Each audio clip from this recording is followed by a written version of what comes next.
here. So would there be any questions? Just wondering, why is it not in the interests of industry to refine bitumen here? So, and I guess I need to answer, repeat the phrase. So Elizabeth just asked, why is it too expensive or why is it that bitumen is not being refined here in Alberta? That's a really good question. And a lot of it has to do with the fact that companies like Synovus own refineries in the United States. Okay, so if you've got refineries in the United States, why would you want refineries here in Alberta? Especially when all of your profit margins from bitumen are coming from the upgrading and refining of that product. So that's one reason. The other reason is the United States has an enormous number of refineries that are under capacity as it now is, and they can handle heavy oil. And the last is that we've always discouraged this way of approaching the resource, and we have never planned anything different, even though originally it was always conceived that yes, we would upgrade and refine in progress. Another question, how about over here? Yes, Annika. I am temporarily blown away, like always, by your presentation, because Why don't you're welcome to come up and use the mic. If you'd like to be included in the video, you're welcome to come and use this microphone. Annika? Watch our time, Rod? Yeah, I guess we're, how much time do we want to extend here? I guess another 10, how about 10 minutes? So, yeah, I will be very short.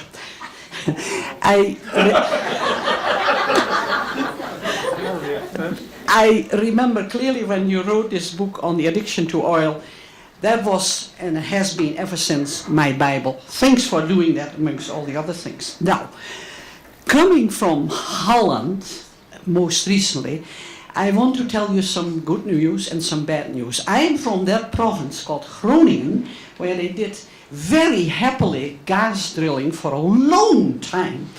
Maybe even some of my relatives were involved. And they became rich and they liked it. And now, as you all know, they have earthquakes at no end all over the place. But because their own government in The Hague has very good rules with the Shell company, so the people, the farmers and the workers in that province are now, getting compensation. So it seems that maybe that is a good example. I know I should just talk about Norway, but after all, I regained my Dutch citizenship, so I have to mention Holland here.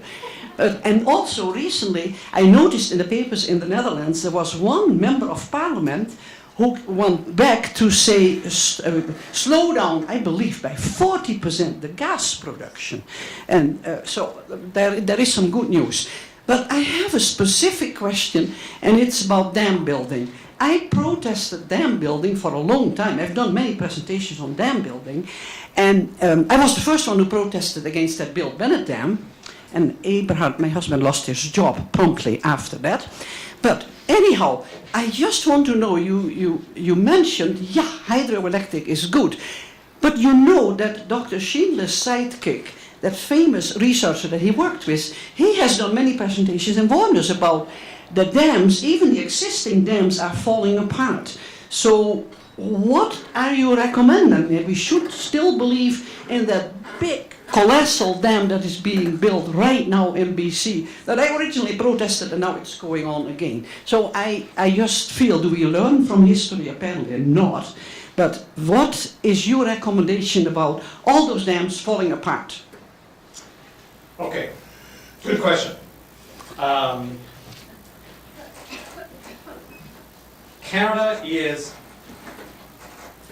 has more power from hydroelectricity than almost any other country in the world. We have made many environmental mistakes in building these dams.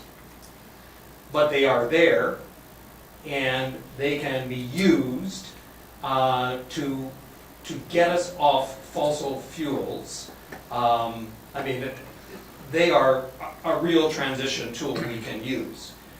While we're building up other renewables, whether it's wind or whether it's solar, and they all have their drawbacks, they all have their limitations. There's no such thing as clean energy anywhere, anyhow, anytime.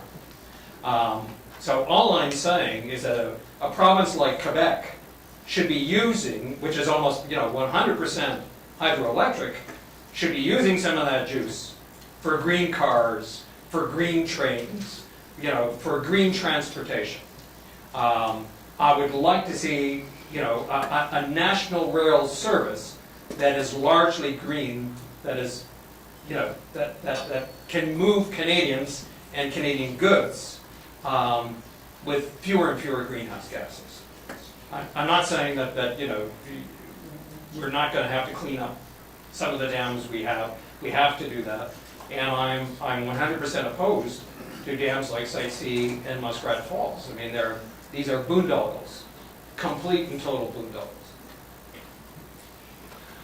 How about someone in the back? Yes. Yes. Are you able to hear me from here? Sure. Andrew, last night, thank you very much, by the way.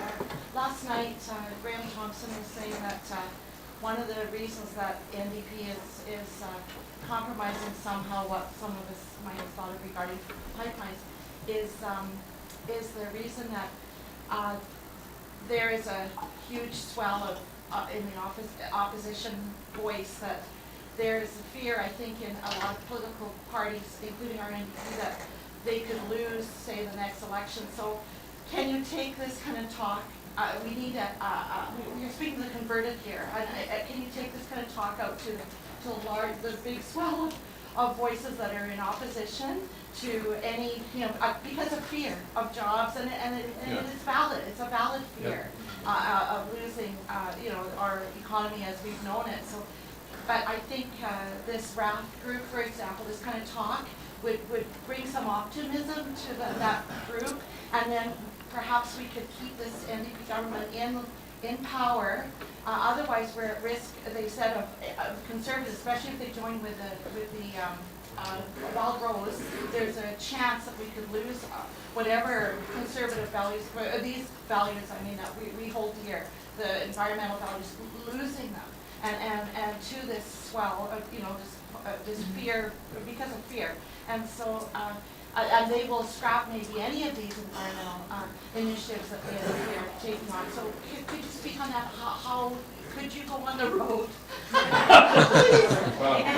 So what strategy can the Alberta government to pursue to maintain power, and what can we, as concerned citizens, say to our to the right, The larger majority. the larger majority? I think, first of all, I would say the NDP has made a mistake in terms of trying to have a strategy to maintain power. That's politics as usual. What we needed was a strategy to do the right thing for Albertans. And had they done that, had they raised royalties, slowed down bitumen development that way, and also encouraged more innovation and efficiency that way, and had they then said, we're taking all this money off the table and putting it back into a savings fund, and then we're going to go in a different direction, then they might have guaranteed themselves another shot at governance in this province. They didn't take that risk. The same way the federal government is not taking that risk either. Yeah, politics as usual is not going to get us to the place we need to go.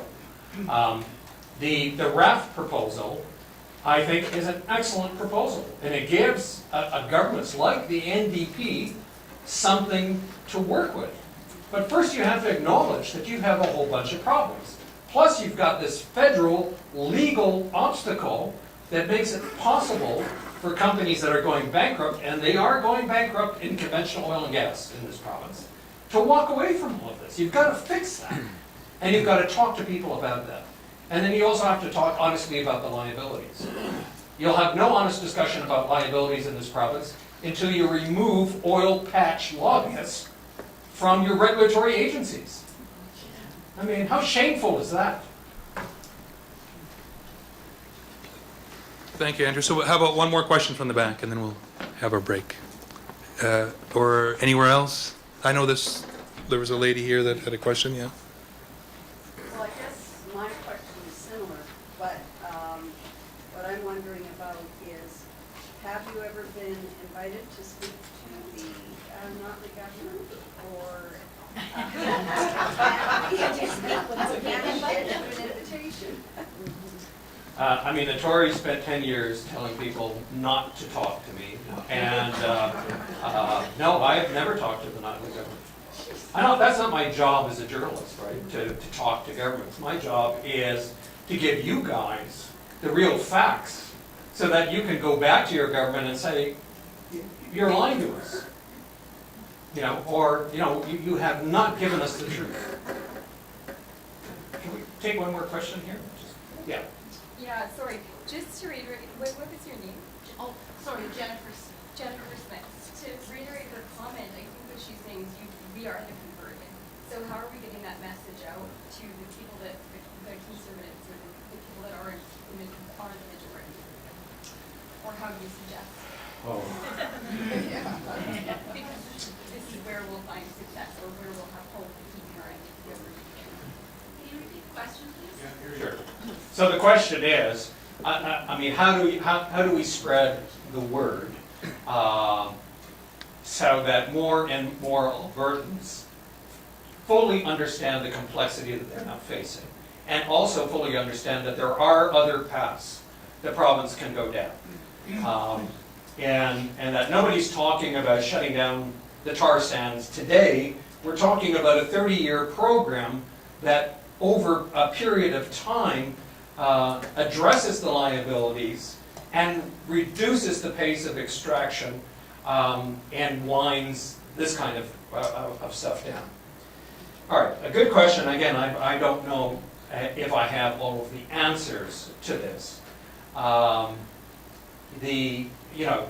Writing letters to your local newspapers and getting those letters published is still an important way to let other people in the community know that, yeah, there are other ideas, other ways to do this. Learning more about the RAFT program.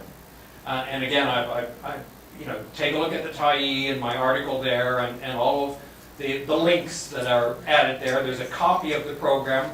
Send that program around. You know, make copies of it and put it up, Facebook it, use social media.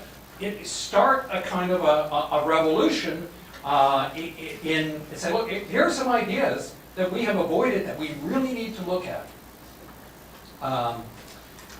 And so all of those sorts of things. Having conversations with friends and relatives who you don't agree with is even more important, right?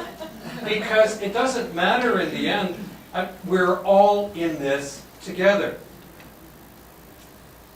And if we don't address these issues, the fate of this province will be as problematic as the fate of Nigeria and Libya and Iraq and Saudi Arabia.